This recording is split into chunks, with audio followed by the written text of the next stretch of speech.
Megan Hicks of I Run Far. I'm with Courtney Dauwalter. It's a couple days before the 2021 Hardrock 100. This is our 5th take. Hi. Yeah, we're nailing it.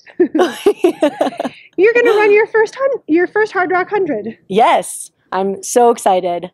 You were chosen in the lottery for the first time this year to make a high altitude lap through these San Juan Mountains. What have you been thinking about in the long time that we've been waiting for this year's race?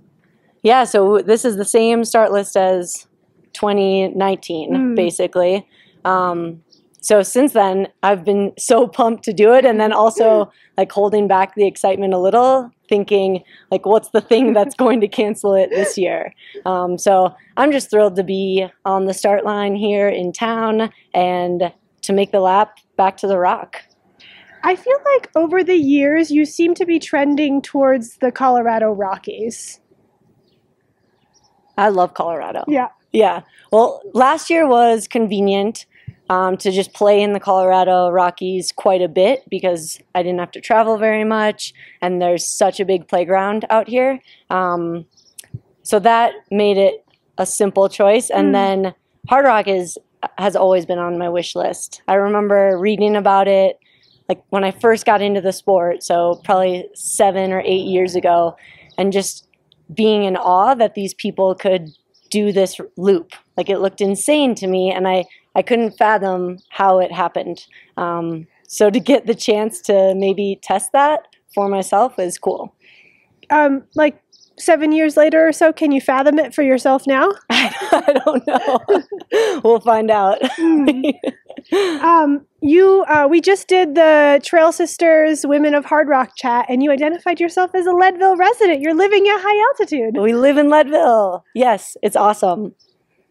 I mean, that's a big thing for an event like this, to live at just about the average altitude of the race. Yeah, and it's it's just a fortunate coincidence right now. We fell in love with Leadville because of the town and the community and the big playground that was out there. So we moved there full time this past winter, and it just happens to also be at quite a high altitude. It's mid-July now. I mean, you lived in Leadville where the snow melted last week. Yeah. Or maybe a month ago. No, really. What does training look like when you live in a place like Leadville for a race like Hardrock?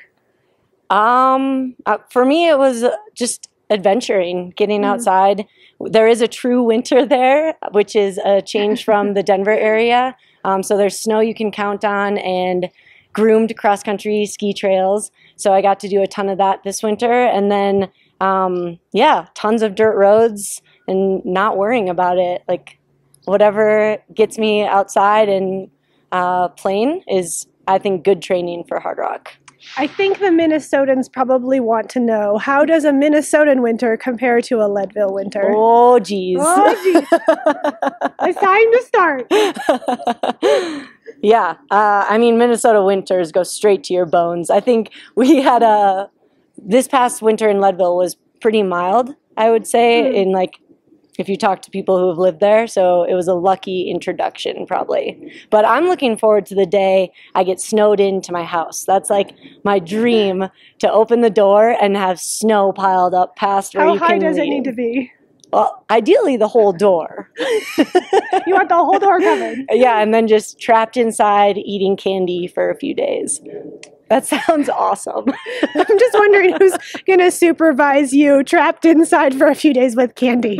Who needs supervision? From what? Yourself. The walls, the stairs. I don't know. Wouldn't that be fun? Yes. Yeah. Snow day. Yeah. Are you here to... you're so incredibly talented at these mountain ultras. You have an incredible precedent and resume that you bring to this race, but this race is unique in that the competitive aspect is it's just kind of a prong of it. I'm just sort of like, where's your headspace at when it comes to competition experience, rolling it all together, how to separate it, if at all? Yeah, I think I'll go about it like any race, where I want to enjoy it and have a blast out there and take in the views and, joke with my pacers and volunteers and stuff. But I also want to make sure when I hopefully make it back to the rock that I've put everything I had possible into every step I could. So leave it all out there, but also enjoy the ride. I feel like we should talk about who's pacing you and who's going to be telling the jokes and receiving the jokes. Who's on your team? I have an amazing team of friends that I just love spending time with. So my husband Kevin is here. He'll be crewing with the Stanleys, and then Kevin will also pace a leg. And then I've got my buddy Paul and my friend Maggie pacing some. It's going to be a ride. Yeah.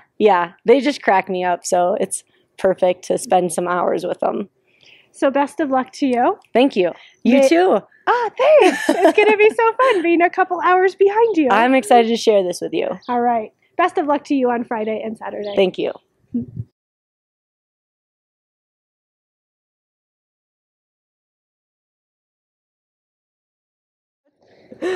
It's rolling. Courtney Dauwalter here with I Run Far, and this is Megan Hicks before the 2021 Hardrock 100. Megan, how are you doing? Good, Courtney. How are you doing? Good. Now, this is your third year back at the Hardrock 100. Why are you here again?